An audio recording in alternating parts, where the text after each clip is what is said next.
जय श्री कृष्णा। धार्मिक व्रत कथा में आपका दिल से स्वागत है। आज हम सुन रहे हैं बुध अष्टमी की व्रत कथा। विदेह राजाओं की नगरी मिथिला, उसमें निमि नाम के एक राजा रहते थे जो युद्ध की लड़ाई में शत्रुओं से मैदान में मारे गए थे। उनकी स्त्री का नाम था उर्मिला। उर्मिला जब राज्य से निकाली गई तो इधर उधर घूमने लगी थी।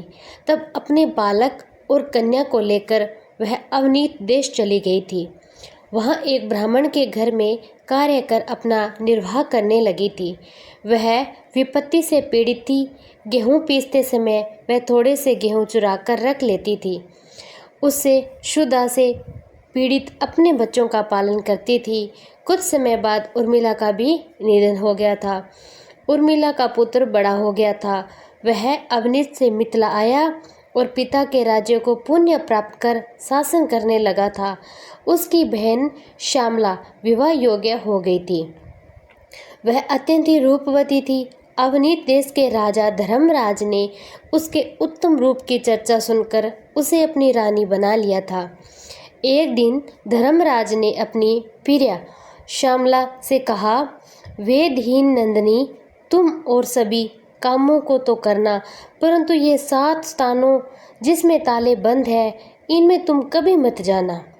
श्यामला ने बहुत अच्छा कहकर पति की बात मान ली, पर अब उसके मन में ये कौतूहल बन रहा था, ना जाने उन 7 दरवाजों के पीछे क्या है।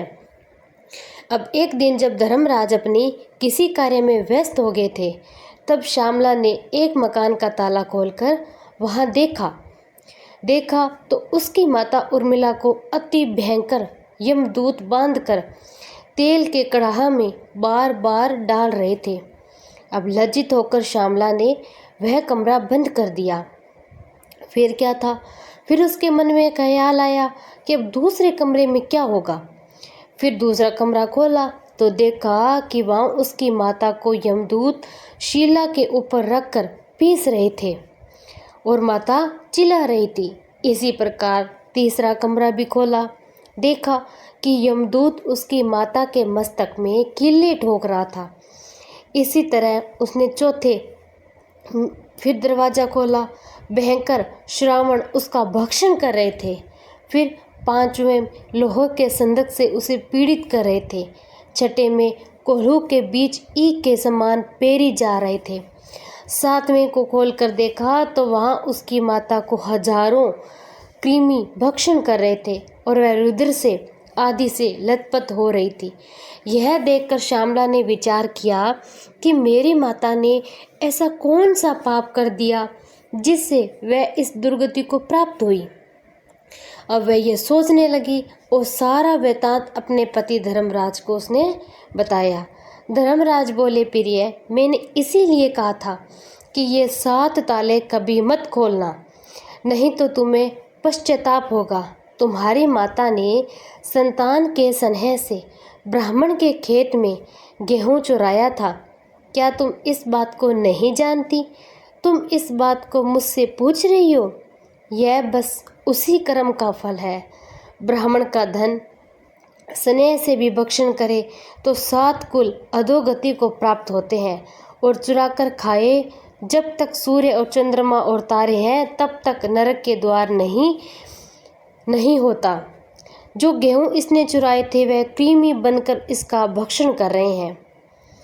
श्यामला ने कहा, महाराज, मेरी माता ने जो कुछ भी पहले किया वह सब तो मैं जानती हूँ, फिर भी आप ऐसा कोई तो उपाय बताइए जिससे मेरी माता को नरक से उद्धार हो जाए।